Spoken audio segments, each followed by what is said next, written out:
sasakay na naman tayo ng Puso. It takes mga 8 to 10 hours papuntang Ulo. Sana okay yung weather, parang mahangin yata ngayon. So tatry natin kung meron pang travel, kasi hindi pa ta-travel pag pag maalon. So papakita ko sa inyo yung real experience guys. So first, pili muna tayo ng ng pagkain dito sa likodan ko. May mga pagkain diyan, pwede tayo magpili ng satay. So yan guys.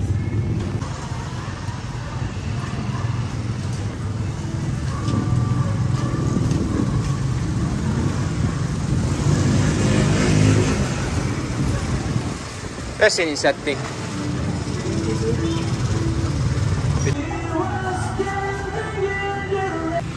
So ayun guys, nakabili na tayo ng baunin natin na pagkain.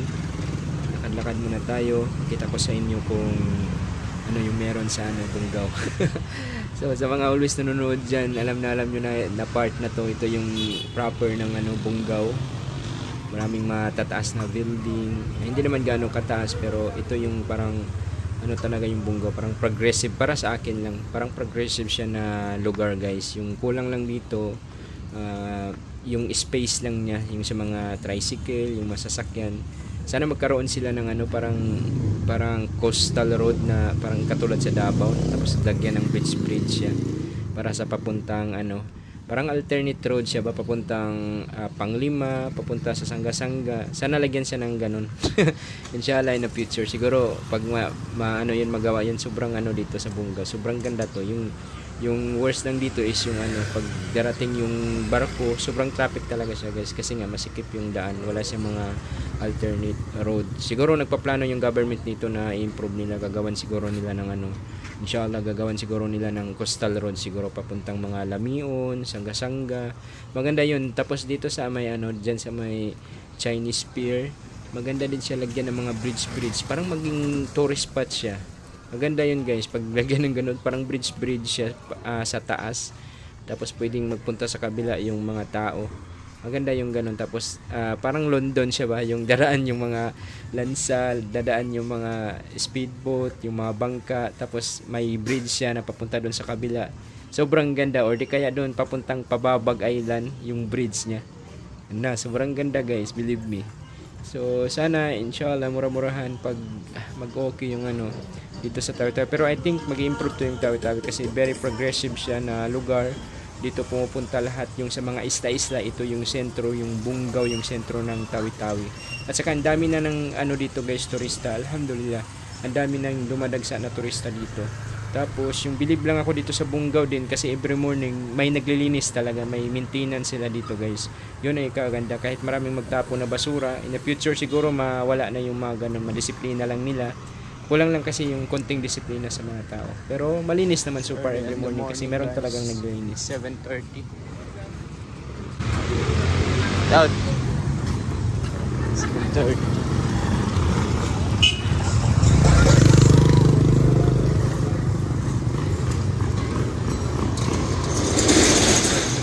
In the morning.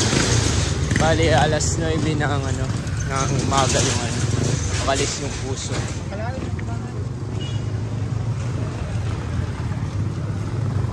Lakad tayo papuntang Puso. Ito yung daan guys, at least may guide ko kayo. Papuntang Jambatan. Papuntang pier. Kahit ito sa mga pupunta ng pupunta ng Ulo galing sa Bungaw, bali kasi yung Wita Sofia nandun sa port, pero hindi araw-araw yung travel niya. Ito araw-araw yung Puso. 1,000 yung pamasahe, mas mura siya compare sa Wita Sofia. Sana merong travel ngayon. Medyo maangin ngayon guys, parang medyo mahangin, mahirap. Mahangin ngayon.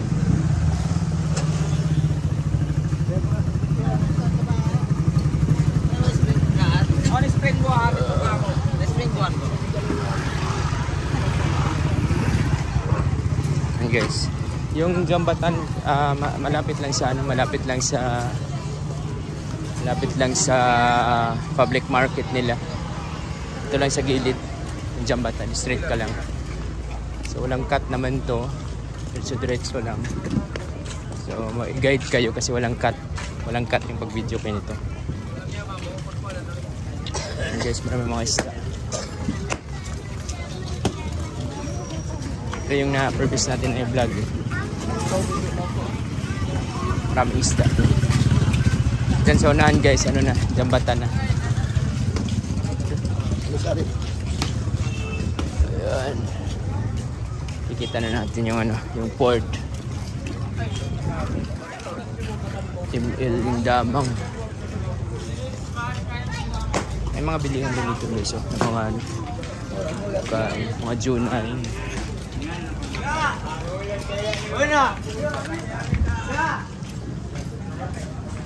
Dito na tayo guys.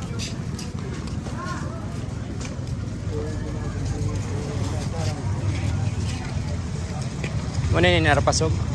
Parapasog.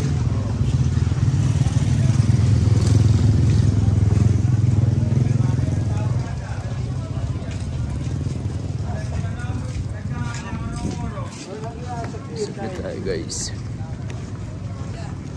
It's early in the morning.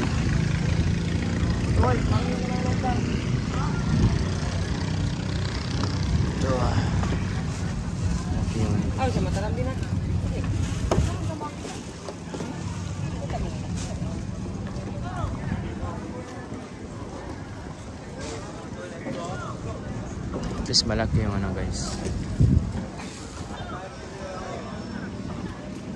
Laki yung puso. Bok puso lang ito muna ko.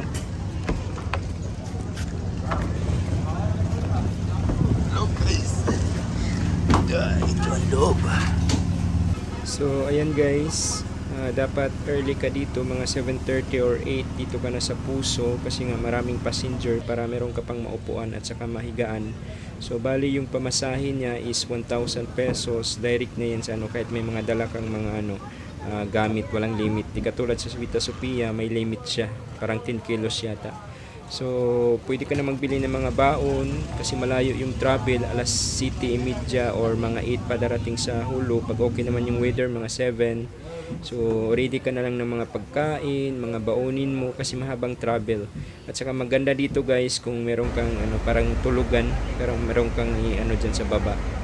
So depende na yun sa diskarte mo. Basta aalis yung puso is 9, so dapat mga 7:30, 8, 8:30 dito ka na sa ano. So ayan na guys, alis na kami. So bye Bungaw, kita-kits ulit. Babalik ako para sa Sitangkay. So mahaba-haba yung travel guys. Yan yung mga lansa, yung mga na-i-vlog na natin. Yung hindi ko lang nasakyan siguro dyan is yung ano, yung Palanguyan. So sa next, sasakay tayo dyan. So ayan guys, bye muna, Tawi-Tawi Island. Ito yung Bungaw na palibutan lang yung bundok ng mga kabahayan, tapos tubig na diretso kagad. So yan guys, enjoy kayo.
Hi guys, magandang umaga sa lahat. Dito na ako sa Hulu-Sulu. So dito na naman ako sa paborito kong mamihan.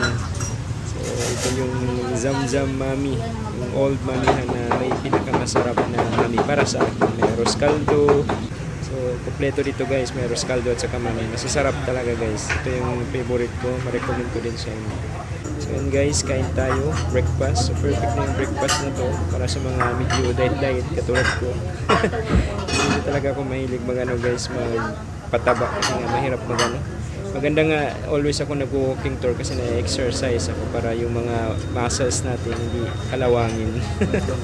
So yan guys, breakfast tayong lahat. Sobrang sarap ng mami dito guys at saka very solid. Yung half niya is 35 pesos na. 70 yung full, yung sobrang laki na bowl. Ito is parang masarap na siya kahit half lang siya. At saka marami. At saka masarap yung chicken niya guys. So meron siyang tinatawag na parang pagkain yung tamo. So yan, bibilhin mo yan 20 pesos, parang 2 peraso. So yan guys, masarap din siya, may patis, perfect. So magta-travel pala ako ng Zamboanga guys kasi may conference kami sa Davao. So see you in Zambo. So yan na guys, for docking na kami, hindi ko na na-vlog yung yung sa hulo ako kasi parang umulan kasi yung klima, parang masama yung panahon. So dito na lang yung pagdating ko na lang sa Zambo. Meron kasi kaming gaganapin na gaganapin na conference doon sa Davao for 3 days. At saka hindi na naman ako makaka-vlog ulit. So ito lang muna yung mai-share ko sa inyo. Balik ulit ako sa Tawi-Tawi para sa Sitangkay, para sa Tabawan, at saka Panglima Sugala, sa Buan Island. So yan guys, hindi ko na na-vlog yung pagkuha ng ticket at saka pag dito. Marami na akong vlog dito sa barko guys. I-check nyo na lang yung mga previous ko na mga videos kung gusto nyo yung guide para sa barko papuntang Zamboanga, sa Sulu, sa Tawi-Tawi. Marami ako guys, i-search nyo lang yung videos doon sa ko dito sa YouTube channel ko. Marami ako guys, kompleto. Basta dito ng mga island, kompleto ako sa guide kung magkano yung pamasahe, paano sumakay, paano kumuha ng ticket, ano yung lugar. So marami guys, i-share ko talaga sa inyo yung real experience na kayo. Parang naglalakad din kayo kasama ko. So kaso lang naka-video. So full high quality yung video natin, raw footage siya. So ayan guys, bababa na tayo. So enjoy na lang yung videos guys. Wala na akong masyadong mga raw footages kasi nga busy na ako. Prepare pa ako ng mga gamit ko. May pinabili pa sa akin dito sa Zamboanga, dalhin sa Davao. So direct na lang siguro ako i-video ko yung pagsakay ko sa plane tapos sa Davao. I think hindi ako makaka-vlog sa Davao kasi nga sobrang busy. Meron na din tayong previous vlog dati sa Davao. So ayan guys, enjoy guys. Maraming salamat sa always nanonood. Shout out sa inyo mga idol, mga madam, mga auto, mga inda. Shout out sa inyo. Mag-ingat kayo palagi dyan.